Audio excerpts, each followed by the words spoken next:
Hello. Now इस video में हम लोग सीखेंगे डिमांड ऑफ फॉरेन एक्सचेंज के बारे में। डिमांड का मतलब क्या होता है, उसके पॉइंट्स क्या क्या होते हैं, सप्लाई ऑफ फॉरेन एक्सचेंज के बारे में एंड इनके graphs. Let's get started. Now next topic जो हमें पढ़ना है that is demand and supply of foreign exchange. तो सबसे पहले स्टार्ट करते हैं डिमांड ऑफ फॉरेन एक्सचेंज से। डिमांड ऑफ फॉरेन एक्सचेंज का मतलब है कि फॉरेन एक्सचेंज की ज़रूरत क्यों पड़ती है, उसकी डिमांड क्यों आती है। तो फॉरेन एक्सचेंज की ज़रूरत is equal to demand of foreign exchange. So जिन लोगों को बाहर पेमेंट करनी होती है, बाहर कंट्रीज़ में, उनको फॉरेन एक्सचेंज की ज़रूरत पड़ेगी। सो अगर मैंने कोई बाहर से सामान खरीदा है तो मेरे को बाहर पेमेंट करनी होगी, मेरे को फॉरेन एक्सचेंज की ज़रूरत पड़ेगी। या फिर मैंने कोई बाहर से कुछ मे बी कोई एसेट खरीदा बाहर का, अमेरिकन कोई एसेट मैंने घर खरीद लिया, वहाँ पे मेरे को फॉरेन एक्सचेंज पेमेंट करनी पड़ेगी, तो मेरे को फॉरेन एक्सचेंज की ज़रूरत पड़ेगी।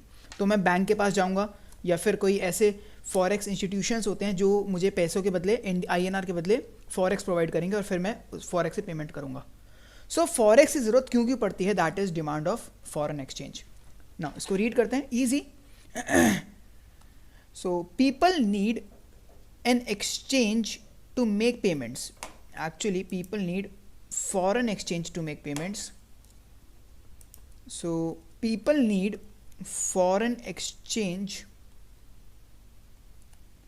to make payments to foreign countries. people को, लोगों को फॉरेक्स ज़रूरत होती है जिससे वो बाहर पेमेंट कर पाएँ। It is demanded due to the following reasons. इसकी ज़रूरत पड़ती है इन सब रीजंस के चक्कर में। पहला रीज़न है import of goods and services. जब हम बाहर से कोई गुड्स या सर्विसेज इंपोर्ट करते हैं, इंडिया के बाहर से कोई चीज़ आ रही है तो हमें पेमेंट करनी पड़ेगी और इसीलिए हमें फॉरेन एक्सचेंज की ज़रूरत पड़ेगी। तो उसका पहला रीज़न क्या है, इंपोर्ट का। इसकी एक्सप्लेनेशन बहुत आसान है, when we import something from foreign country we need forex. Next is tourism. ये टूरिज्म है आउटसाइड इंडिया, बेसिकली कोई इंडियन बंदा बाहर की कंट्री में जा रहा है, सो टूरिज्म अब्रॉड। सो अगर कोई पर्सन बाहर की कंट्री में जाएगा, let's say mister Ram America घूमने जाना चाहते हैं, तो उनको फॉरेन एक्सचेंज की ज़रूरत पड़ेगी क्योंकि अमेरिका में डॉलर्स चलेंगे, फॉरेन एक्सचेंज चलेंगे। So foreign exchange is required to meet expenditure incurred on foreign tours. Next, unilateral transfers to abroad. So बाहर की कंट्रीज़ में जब हमें कुछ ऐसे ट्रांसफ़र करने पड़ते हैं जो वन साइडेड ट्रांसफर्स होते हैं। यूनिलैटरल ट्रांसफर्स का मतलब है one sided transfers abroad foreign countries. तो बाहर की कंट्रीज़ में हमें वन साइडेड ट्रांसफर्स करने पड़ते हैं। लेट्स से हमें किसी को बाहर गिफ्ट देना है, या फिर कोई पर्सन यहाँ पर रहता है जिसके पेरेंट्स बाहर रहते हैं तो वो उनको कुछ पैसे भेजना चाह रहा है, ये वन साइडेड ट्रांसफर्स हैं। So foreign exchange is required to send gifts और other unilateral payments.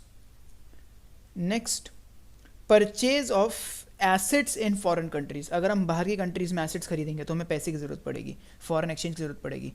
So is required to make payments for purchase of assets like land, shares investments होती हैं in foreign countries.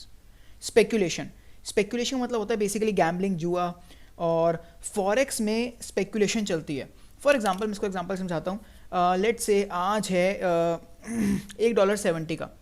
मेरे को लगता है कि INR basically rupees depreciate हो जाएगा। मेरे कुछ स्टैटिस्टिक्स लगाई, मेरी रिसर्च ये कहती है कि INR जो है, मैं श्योर नहीं हूँ बट मेरे को ऐसा लगता है कि $1 अभी 70 रुपीज़ का है, आगे जाके 75 का हो जाएगा अगले कुछ ही दिनों में। तो मैं क्या करूँगा, इस छोटी सी इन्फॉर्मेशन से मैं प्रॉफिट कमा सकता हूँ। तो मैं लेट्स से आज बहुत सारे डॉलर्स आज खरीद लूँगा 70 रुपीज़ दे के, और कुछ ही दिनों बाद मैं वही बहुत सारे डॉलर्स बेच दूंगा और मेरे को 75 रुपीज़ मिल जाएंगे। इसको कहते हैं स्पेकुलेशन। ना लोग स्पेकुलेशन करते हैं फॉरेन एक्सचेंज में, मतलब फॉरेन एक्सचेंज खरीदते बेचते हैं फॉर प्रॉफिट मोटिव। ना गारंटीड नहीं होता कि इसमें प्रॉफिट होगा कि नहीं होगा। हो सकता है मैंने 70 का सोच के 70 पे खरीदा, 75 का मेरे को 75 एक्सचेंज रेट होगा ये सोच के, बट 65 हो जाए, मेरे को नुकसान हो जाए, that is different matter. So but speculation के लिए भी फॉरेन एक्सचेंज की ज़रूरत पड़ती है।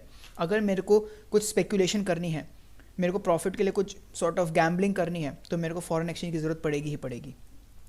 सो when people want to earn profit due to fluctuation in price of foreign exchange, they demand foreign exchange. So earning profit due to fluctuations in foreign exchange rates is known as speculation. So simple words में हमने समझा demand का मतलब होता है foreign exchange की ज़रूरत, जब भी फॉरेन एक्सचेंज की ज़रूरत पड़ती है उसे कहते हैं डिमांड। ये 5 पॉइंट्स हैं, ये लर्न होने चाहिए कि हमें कब कब फॉरेन एक्सचेंज की ज़रूरत पड़ सकती है। इन पांचों का जस्ट अपोजिट है सप्लाई, क्योंकि ये पांचों पॉइंट्स है डिमांड के, और ऑलमोस्ट यही पांचों पॉइंट्स, बस व्यू पॉइंट डिफरेंट हो जाएगा, वो हो जाएगा सप्लाई। डिमांड का मतलब होता था हमें फॉरेन एक्सचेंज पे करना पड़ता है, हमें फॉरेन एक्सचेंज की ज़रूरत है, सप्लाई में हमें फॉरेन एक्सचेंज मिलता है। So supply of foreign exchange comes from those people who receive it due to following reasons. मतलब अगर हमें फॉरेन एक्सचेंज की ज़रूरत है तो वो हो जाएगा डिमांड, अगर हमें फॉरेन एक्सचेंज मिल रहा है तो वो हो जाएगा सप्लाई। सो जो लोग रिसीव, इंडिया में जब भी रिसीव होता है तो उसे कहते हैं supply of foreign exchange. Now India में फॉरेक्स कब कब रिसीव होगा? जो हमने पॉइंट्स ऊपर करे थे जस्ट उनका अपोजिट। ऊपर हमने करा था इंपोर्ट, यहाँ पर हो जाएगा एक्सपोर्ट। जब हम चीज़ों को एक्सपोर्ट करेंगे तो हमें फॉरेक्स मिलेगा। टूरिज्म ये है इन इंडिया, जब कोई बाहर का बंदा, कोई फॉरेनर इंडिया में विजिट करेगा तो वो फॉरेन एक्सचेंज लेके आएगा, हमें फॉरेन एक्सचेंज मिलेगा। फॉरेन इन्वेस्टमेंट, हमने ऊपर देखा था कि हम लोग बाहर कोई एसेट खरीद रहे हैं, अब इसका उल्टा हो रहा है, कोई बाहर का बंदा यहाँ का एसेट खरीद रहा है तो वो पैसा लाएगा foreign exchange. Remittances, unilateral transfers from abroad, तो यूनिलैटरल ट्रांसफर्स हमें बाहर से अगर मिलते हैं, रेमिटेंसेज मतलब पैसा मिलना जो कि यूनिलैटरल ट्रांसफ़र के थ्रू मिल रहा है, बाहर से पैसा मिलेगा। एंड स्पेक्यूलेशन, अगेन वही पॉइंट है जो हमने ऊपर किया था, बट यहाँ पर हम बाहर की कंट्री में स्पेकुलेट नहीं कर रहे हैं, बाहर की करेंसीज में स्पेकुलेट नहीं कर रहे हैं, बाहर के लोग INR में स्पेकुलेट कर रहे हैं, या फिर बाहर के लोग इंडिया में आके स्पेकुलेट कर रहे हैं, तो वो हम वहाँ से हमें फॉरेन एक्सचेंज मिल सकता है। Now when you export something you get foreign currency. When any foreigner visits a country we receive foreign currency. When any foreigner invests in a country, वो हमारे कंट्री में एसेट्स खरीदता है, शेयर्स खरीदता है, they invest in domestic currency and we receive foreign currency. And when we receive any remittances, unilateral payments from abroad like gifts, transfers, scholarships, etc., supply of the exchange has increased because we receive foreign currency. And last, speculation, supply of foreign exchange also increases from those who want to earn some profit out of speculation. तो जो बाहर के लोग India में आके पैसे speculate करते हैं उनसे भी हमें फॉरेन एक्सचेंज मिल सकता है। तो ये था demand and supply of foreign exchange के पॉइंट्स। नाउ अब हमें करना है डिमांड एंड सप्लाई के ग्राफ। ये ग्राफ्स बिल्कुल सेम है जैसे हमने क्लास 11th में पढ़े थे। डिमांड के ग्राफ में बिल्कुल 11th वाली चीज़ें हैं यहाँ पर।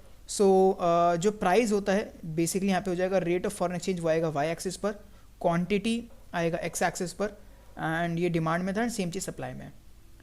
डिमांड में हमारी इन्वर्स रिलेशनशिप होती है। बेसिकली अगर प्राइस बढ़ता है तो डिमांड कम होती है, लॉजिकल बात है। अगर कोई चीज़ का प्राइस बढ़ेगा तो डिमांड कम हो जाएगी, यहाँ होती है इन्वर्स रिलेशनशिप।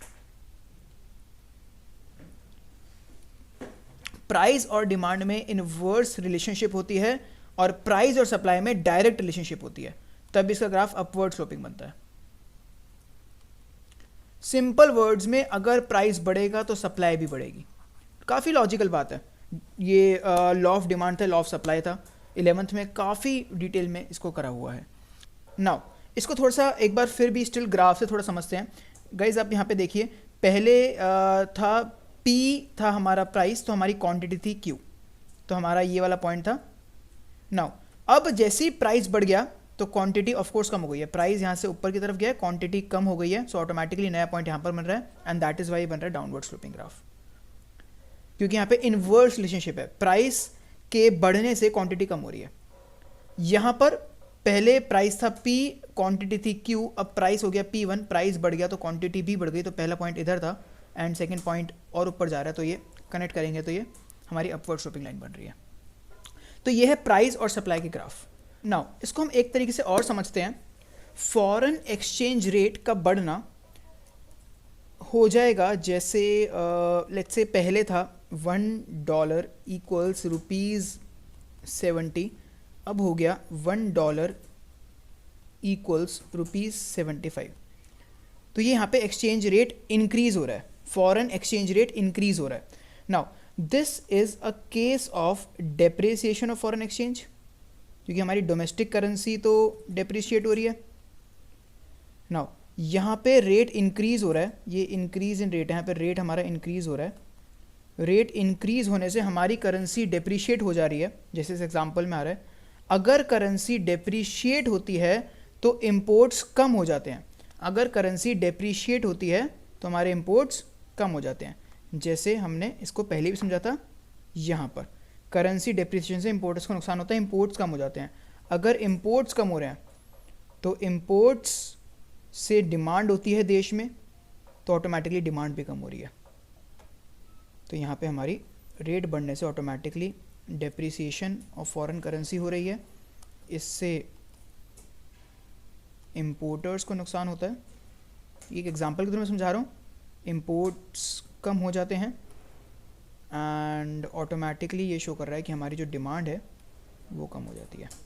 तो ये दूसरा तरीका है समझने का, इस चीज़ को वेरीफाई करने का कि रेट बढ़ने से डिमांड ऑटोमेटिकली कम हो रही है। नाउ इसी चीज़ को ही सप्लाई के पॉइंट ऑफ व्यू से भी देखते हैं। नाउ अगर अब फॉरेन एक्सचेंज रेट अगर बढ़ जाएगा, अगर फॉरेन एक्सचेंज रेट बढ़ जाएगा तो वही एग्जांपल हम ले लेते हैं। $1 था पहले 70 का, अब हो गया है $1.75 का।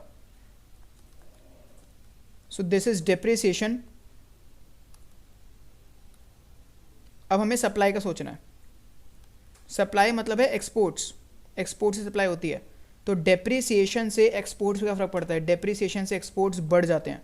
अगेन हमने इसको डिटेल में समझा हुआ है ऐसा क्यों होता है। सो एक्सपोर्ट्स बढ़ जाते हैं, और अगर एक्सपोर्ट्स बढ़ जाएंगे तो ऑटोमेटिकली सप्लाई बढ़ रही है। सो ये क्लियर है कि रेट बढ़ने से सप्लाई बढ़ रही है और रेट बढ़ने से डिमांड कम हो रही है। नाउ अभी इसका बिल्कुल वाइस वर्सा भी सोच सकते थे हम, रेट कम होने से डिमांड बढ़ेगी एंड रेट कम होने से सप्लाई भी कम होगी। सो इस कॉन्सेप्ट को आपको ये चीज़ क्लियर होनी चाहिए कि फॉरेन एक्सचेंज रेट अगर बढ़ता है तो डिमांड कम होती है एंड वाइस वर्सा, एंड अगर रेट बढ़ता है तो सप्लाई भी बढ़ती है एंड वाइस वर्सा। सो ये था हमारा टॉपिक जिसमें हमने सीखा डिमांड ऑफ फॉरेन एक्सचेंज के points, meaning points, supply of foreign exchange की मीनिंग और points, and lastly demand graph, supply graph और इसका कॉन्सेप्ट।